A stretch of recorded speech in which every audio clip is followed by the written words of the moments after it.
Vamos abrir as nossas Bíblias lá em 1 João, capítulo 2, versículos de 12 a 17. Amém? Nós vemos assim: Filhinhos, eu vos escrevo porque os vossos pecados são perdoados por amor do seu nome. Pais, eu vos escrevo porque conheceis aquele que é desde o princípio. Jovens, eu vos escrevo porque venceste o maligno. Crianças, eu vos escrevi porque conheceis o Pai. Pais, eu vos escrevi porque conheceis aquele que é desde o princípio. Jovens, eu vos escrevi porque sois fortes e a palavra de Deus permanece em vós e já venceste o maligno. Não ameis o mundo, nem o que nele há. Se alguém ama o mundo, o amor do Pai não está nele. Porque tudo o que há no mundo, o desejo da carne, o desejo dos olhos e o orgulho dos bens, não vem do Pai, mas sim do mundo. Ora, o mundo passa, bem como seus desejos, mas aquele que faz a vontade de Deus permanece para sempre. Vamos orar?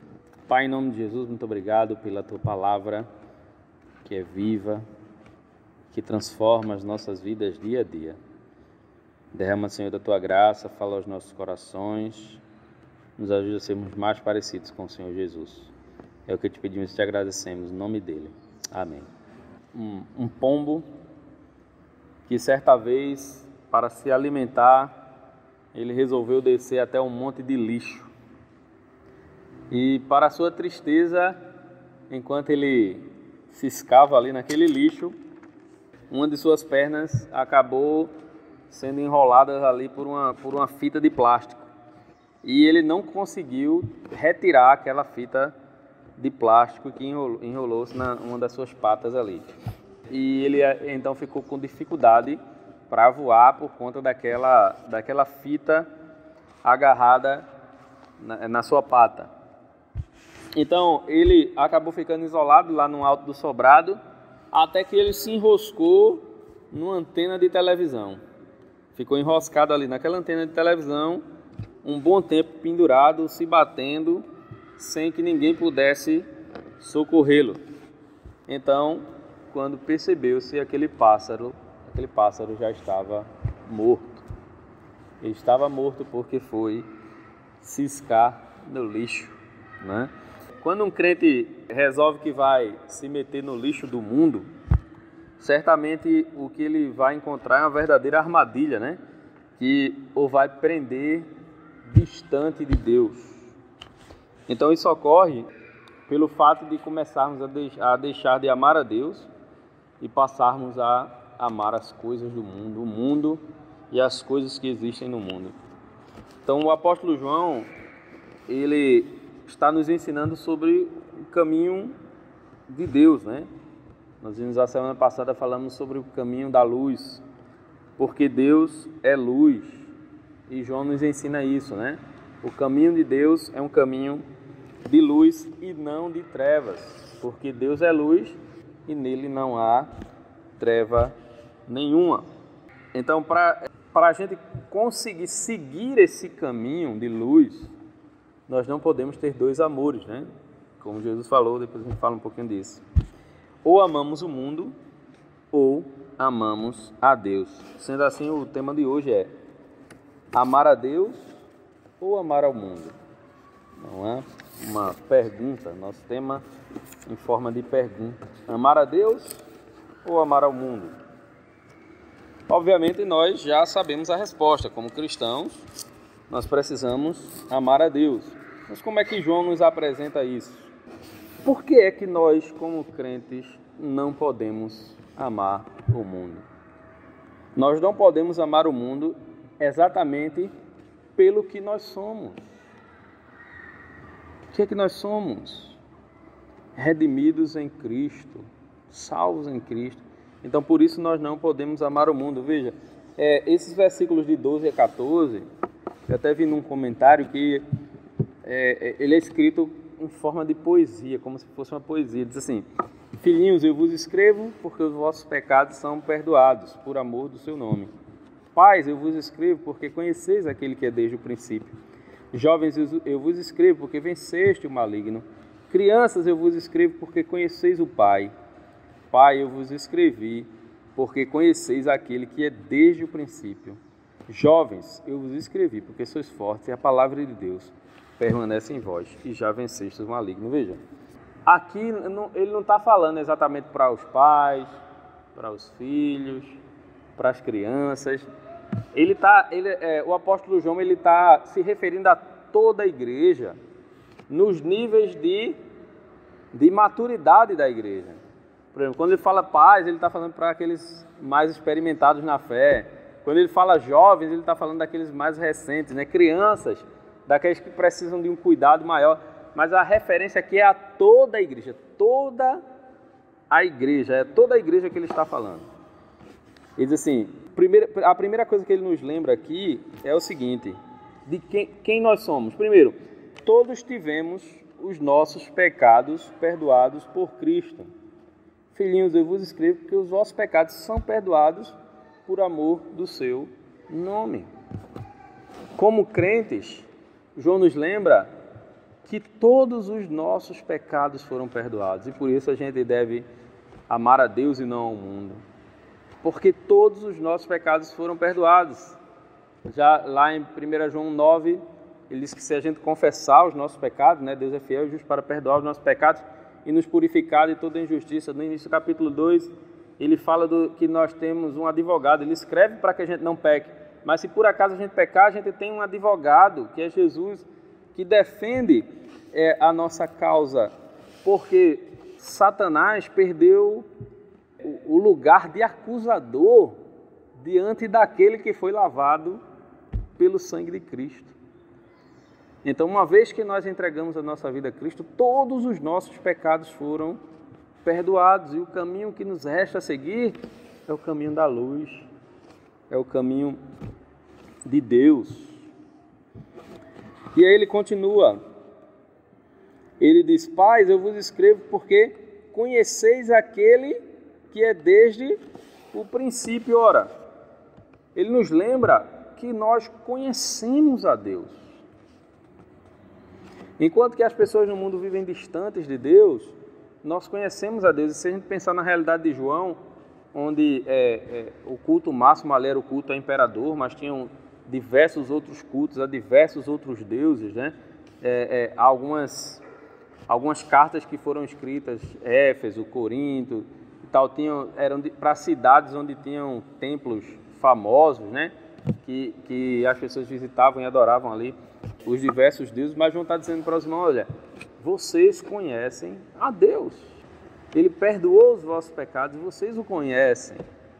Então vocês sabem que é o melhor caminho a seguir. Certo? O melhor caminho a seguir. Não devemos amar o mundo, mas devemos amar a esse Deus a quem nós conhecemos, que se relaciona conosco pessoalmente. Algumas pessoas entendem que Deus, como se Deus tivesse criado o mundo, criado as coisas que há no mundo, colocado o homem no mundo e agora é por conta do homem. O homem está por conta dele, Deus abandonou o homem. Isso não é verdade.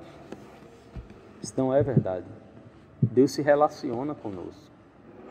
Deus larga nos próprios pecados aquelas pessoas que estão distantes de Deus, e Deus larga nos próprios pecados.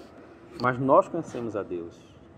Nós sabemos quem Deus é e o que Ele fez por nós. A outra coisa que Ele nos lembra aqui, Ele nos lembra em dois momentos. Aqui no final do versículo 13, Ele diz, jovens, eu vos escrevo porque vencestes o maligno. E no final do versículo 14, Ele também diz, jovens, eu escrevi porque sois fortes e a palavra de Deus permanece em vós e já vencestes o maligno.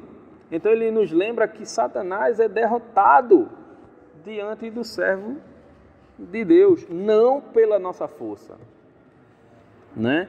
Não pelo nosso poder. Teve uma época, não sei se hoje isso acontece, mas teve uma época que surgiu a ideia de amarrar Satanás, né?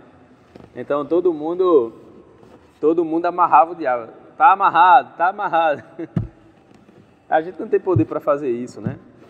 Na carta de Judas, que é o penúltimo livro da Bíblia, né, antes de Apocalipse, Judas conta que o anjo Gabriel estava contendendo com Satanás pelo corpo de Moisés.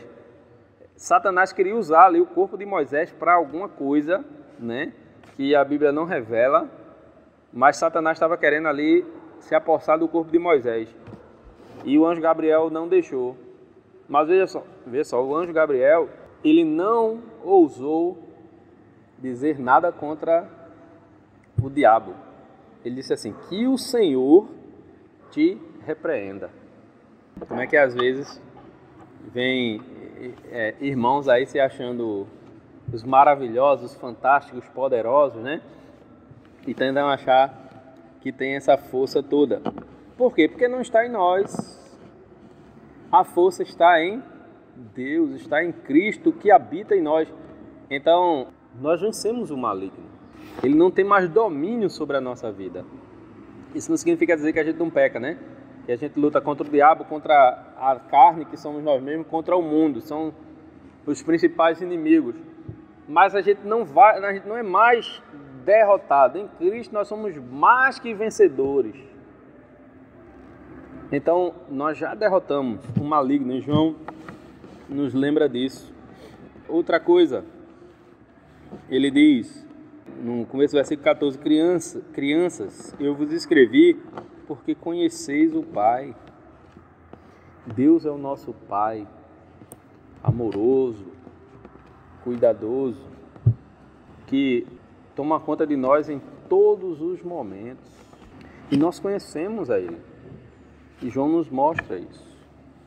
Outra coisa que ele fala aqui, eu já li esse pedaço, diz assim: Pai, eu vos escrevi porque conheceis aquele que é desde o princípio. Jovens, eu vos escrevi porque sois fortes e a palavra de Deus permanece em vós. Ora, como eu disse, a força não vem de nós. A força vem da habitação da palavra em nossa vida. É por isso que nós não podemos nos apartar da palavra de Deus. Nós devemos nos apegar à palavra de Deus. O melhor momento da igreja seria quando, no momento que os irmãos estiverem conversando em casa, na escola, no trabalho, os irmãos se encontrassem, estivessem conversando, o que saísse da boca deles era a palavra de Deus, né? A conversa girasse em torno daquilo que a palavra ensina. Então isso seria maravilhoso. Por quê? Porque a palavra de Deus está habitando no coração. Os irmãos estão meditando dia a dia. Ela faz parte da minha vida. Quando alguém chegar perto de mim com algum problema, eu não vou indicar fulano, ciclano. Eu vou falar a palavra para ele. Porque é a palavra que tem solução para os problemas da vida, né? Então, a palavra de Deus precisa habitar em nossa vida, de tal forma que de nós saia a palavra e não outras coisas, né? Então, João diz, olha, a palavra habita em vós, nós temos a palavra, certo? Para nos ensinar. Então, nós temos que lembrar que somos servos do Senhor, resgatados pelo seu precioso sangue.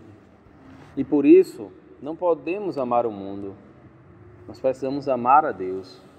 E é incompatível, a gente vai ver aqui, amar a Deus e o mundo.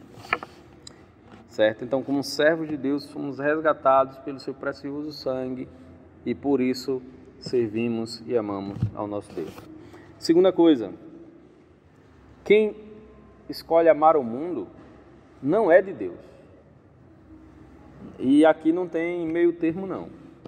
A gente às vezes usa eufemismo, né? Palavras que aliviam determinadas situações com a intenção de não ferir as pessoas e tal. Mas aqui não tem meio termo. Ou você ama a Deus, ou você não é de Deus. Não tem como escapar isso. Se eu amo mais as coisas que estão ao meu redor do que a Deus, eu não amo a Deus. Versículos 15 e 16 diz: não ameis o mundo, nem o que nele há. Se alguém ama o mundo, o amor do Pai não está nele.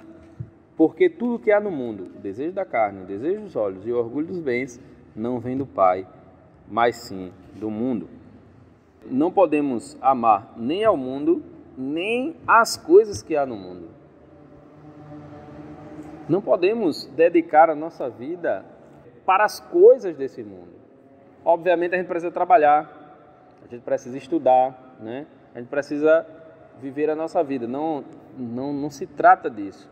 Mas se trata de se apegar a essa vida como se a eternidade não existisse. E tratar as coisas como se eu não devesse nada a Deus. Eclesiastes falando para os jovens, né? Salomão ali falando para os jovens, diz que o jovem deve aproveitar a sua vida. Deve viver a sua vida. E aproveitar o máximo que ele puder. Mas ele diz assim: lembra-te do teu Criador nos dias da tua mocidade, antes que venham os maus dias, nos quais dirá, não tenho neles contentamento. Então, não se trata de não viver a nossa vida, mas se trata de viver a nossa vida pensando na nossa eternidade. Eu vou fazer um curso, vou ser um profissional. Como é que Deus se encaixa nessa história? Eu vou mudar de trabalho. Será que eu pergunto a Deus se Ele está de acordo com isso? Né? Como é que eu vivo a minha vida? Onde é que Deus se encaixa na minha vida? Ele devia estar dando a direção de tudo na nossa vida. Porque quando amamos o mundo e as coisas que há no mundo, nós nos afastamos de Deus. O apego às coisas desse mundo é sinal claro de que o amor do Pai não está em tal pessoa. Quantas situações a gente conhece de pessoas que, ainda que sejam crentes, estão lá no seu trabalho, aí de repente ele tem uma possibilidade de promoção, mas para ele conseguir uma promoção, ele tem que derrubar um cara que está ali na frente dele. Então ele faz de tudo para derrubar aquele cara para conseguir a promoção. Está errado isso. Ele precisa confiar em Deus, que se a promoção for para ele, vai ser para ele. Ele não pode agir como as pessoas do mundo.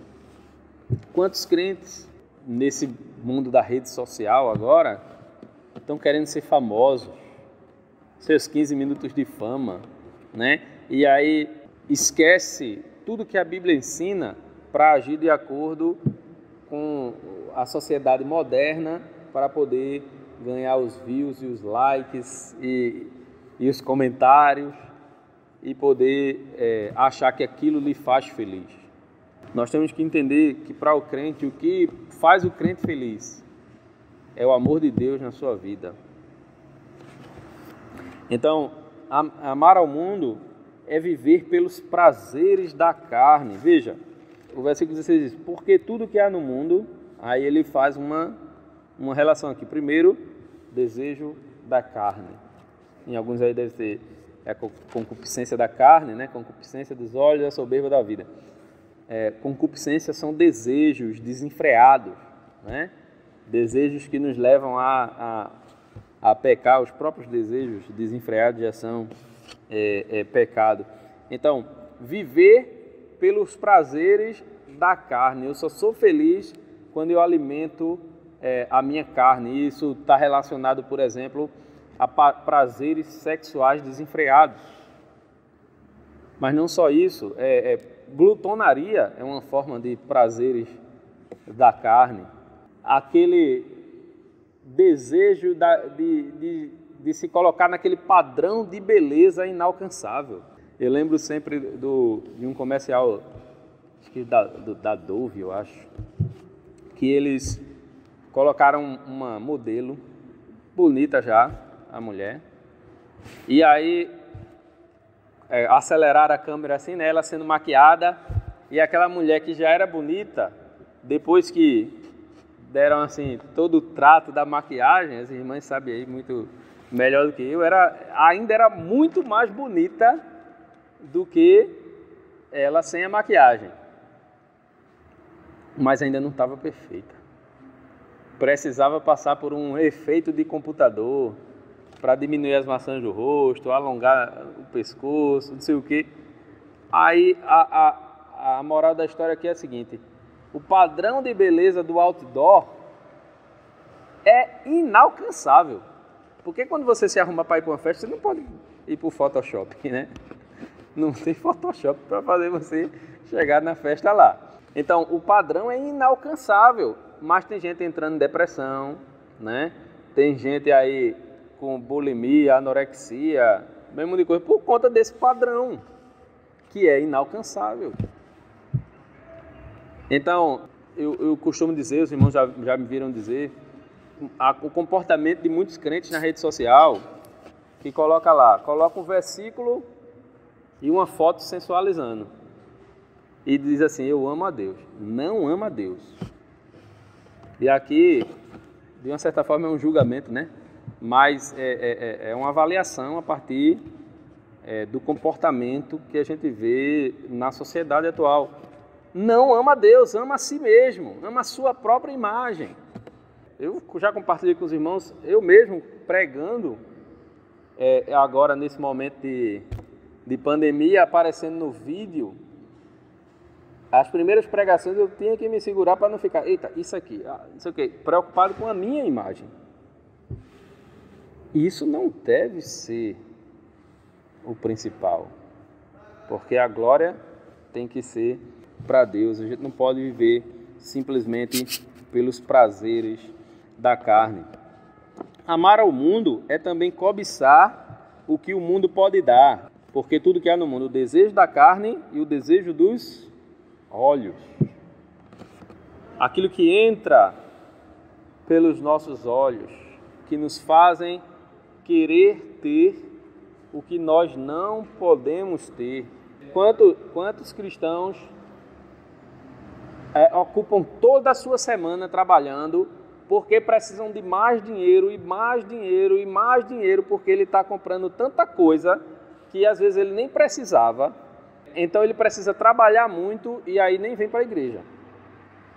Abandona Cristo, abandona a comunhão com os irmãos.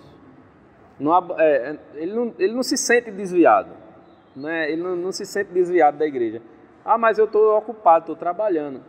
Tudo bem, você está trabalhando agora. Você precisa ter um tempo separado para adorar ao Senhor. Isso é bíblico. Então, quando eu ocupo toda a minha semana, porque eu desejo coisas, eu quero. Então eu vou lá, eu não posso comprar um celular de R$1.000, tem que ser um iPhone de R$3.000. Porque eu preciso ter o que é de melhor.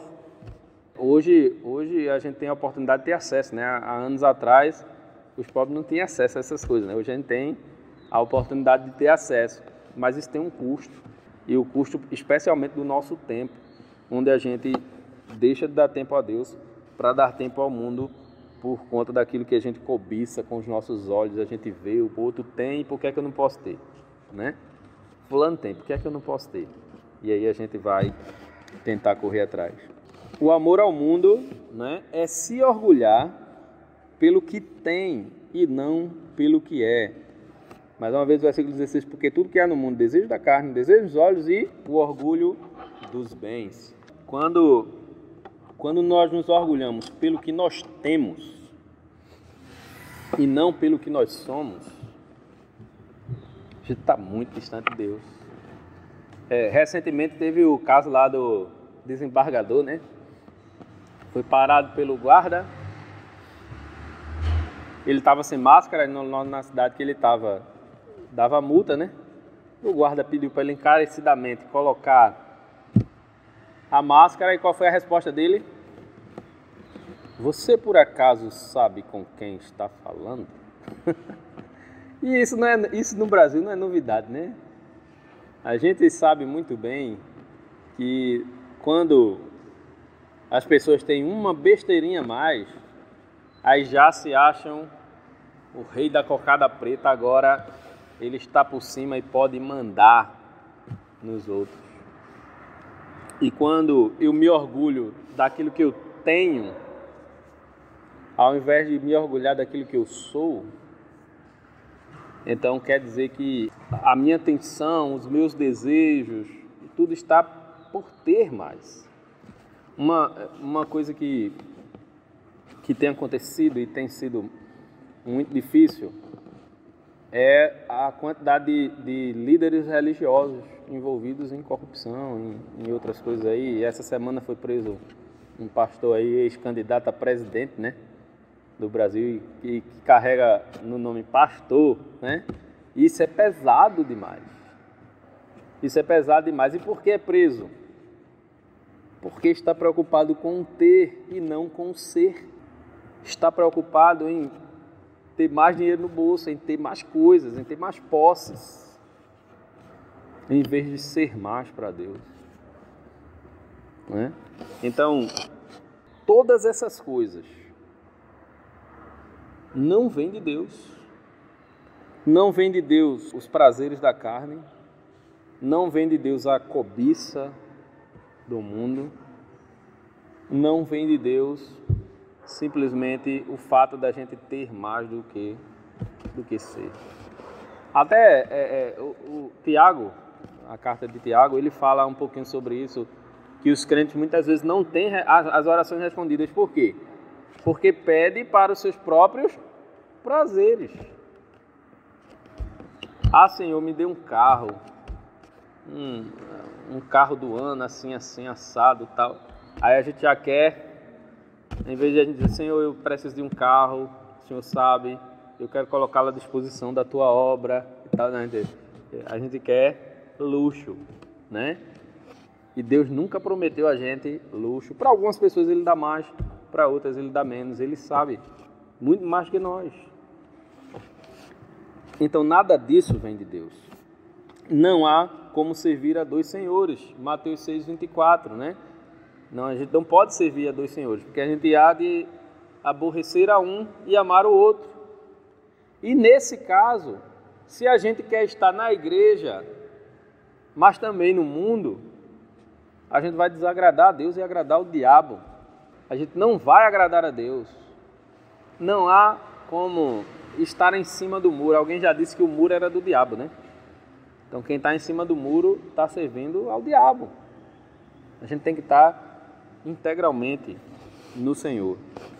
Não podemos amar o mundo. E por fim, quem ama a Deus tem a vida eterna que só Ele oferece. Versículo 17. Ora, o mundo passa, bem como seus desejos, mas aquele que faz a vontade de Deus permanece para sempre. Então, é muito inteligente amar a Deus e não amar o mundo, porque o mundo é transitório. O mundo passa e passa rápido. Eu lembro que até os 15 anos, o tempo demorava muito para passar. E eu contava da festa de Ano Novo, né? De uma festa de Ano Novo para outra festa de Ano Novo era uma eternidade. Mas, quando a gente começa a crescer, a ter responsabilidades com a vida, a gente percebe que a vida não passa tão devagar assim não. E a gente olha assim, ó, a gente trancou as coisas em março, a gente já está em setembro praticamente. Veja. E quando a gente pensa que não, já é fim de ano, a gente meu Deus do céu, já é fim de ano, já vai ter o jantar de Natal, sei lá, né? A vida passa assim, ó. E quando a gente olha para trás, a gente vê que já estou mais perto do fim do que do começo. E já foi. É muito rápido. A vida é transitória. E por ser transitória, é mais inteligente amarmos a Deus do que o mundo. Mas não é só questão de inteligência, né? É questão do chamado de Deus, quando Ele nos chama para estar em sua presença. O mundo é passageiro, é transitório. Ele vai embora rápido. E os desejos, as concupiscências, as cobiças do mundo vão junto com ele. Certa vez, um homem rico, muito rico, morreu. E aí uma pessoa muito curiosa chegou para o advogado dele e disse assim, olha, diz aí o que foi que ele deixou. O advogado olhou para ele e disse assim, sabe o que foi que ele deixou? Tudo, meu filho, não pode levar nada. Deixa tudo. Os homens correm, como eu disse, ó, tem gente presa aí, né? Por querer botar mais dinheiro e mais dinheiro e mais dinheiro no bolso, mas morre, aí a família vai brigar, né? Trocar tapa e matar um outro, interditar um outro, fazer um monte de coisa, porque fica tudo. O mundo passa e com ele as suas concupiscências, os seus desejos. Agora, o que é que permanece? Quem faz a vontade de Deus, ele vive eternamente. Essa vida é só uma passagem, é só um pequeno período de tempo. E por ser um pequeno período de tempo, nós temos que aproveitá-lo para servir a Deus, porque a gente não vai ter outra chance. Ou a gente serve a Deus agora, ou depois não vai ter mais o que lamentar. Viver distante de Deus é abrir mão dessa vida eterna que só Ele pode dar. É isso, viver distante de Deus é abrir mão da vida eterna que só Ele pode dar. Isso é amar o mundo. Então o verdadeiro crente ama a Deus acima de todas as coisas. Deus é mais importante. Se eu tiver que abrir mão de um emprego, eu vou abrir. Se eu tiver que abrir mão de um namoro, um noivado que não glorifica a Deus, eu vou abrir. Se eu tiver que abrir mão de qualquer coisa por amor a Deus, eu vou abrir mão. Até da minha liberdade, se for o caso. Porque eu devo amar a Deus e não o mundo. É assim que o crente deve viver. Andar nesse caminho de luz é amar a Deus e não o mundo. Amém? Que Deus possa nos abençoar e nos ajudar a aplicar a sua palavra no nosso coração. Que aquilo que nos faz distanciar de Deus, que nos impulsiona para longe de Deus, que a gente possa abrir mão para cada dia mais estar próximos dele, porque a vida passa, o mundo passa. Os desejos do mundo, aquilo que o diabo ele é campeão em mentir para a gente, em dizer, olha, você precisa disso aqui para ser feliz. E a gente só precisa de uma coisa, a gente só precisa de Cristo. É isso que a gente precisa. Mas o diabo vai lhe dizer outra coisa, né? Deus nos abençoe, nos ajude a aplicar a sua palavra. Vamos orar. Pai, em nome de Jesus, muito obrigado pela tua palavra. Que o Senhor nos abençoe em todas as coisas, nos ajude a andar em teus caminhos e fazer a tua vontade, Senhor. Nosso coração possa estar totalmente dedicado a te amar e não amar o mundo. Nos ajuda a discernir, Senhor, o que nos afasta de ti. Derrama a tua graça, nos conduz em todas as coisas. Nós pedimos em nome de Jesus. Amém.